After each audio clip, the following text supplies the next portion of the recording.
saya. Bukan nanti, tapi tadi cara saya sudah sampaikan saja. Itu kalau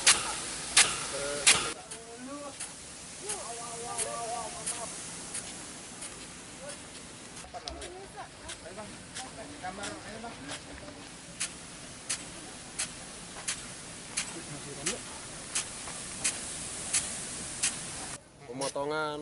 pakai pupuk juga, Mas? Iya, Mas. Pemupukan tiap berapa lama? Ya lihat kalau rumputnya udah pudar gitu langsung kita pupuk. Oke. Kalau ini pemangkasan, motong Pemangkasan seminggu sekali bisa. minggu sekali.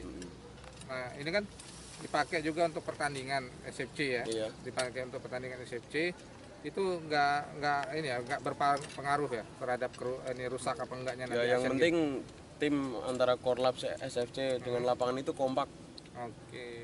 Kalau Jadi mau ada antara latihan, perawatan ya. iya kita bisa merawat dulu. Maksudnya ada koordinasi kayak gitu.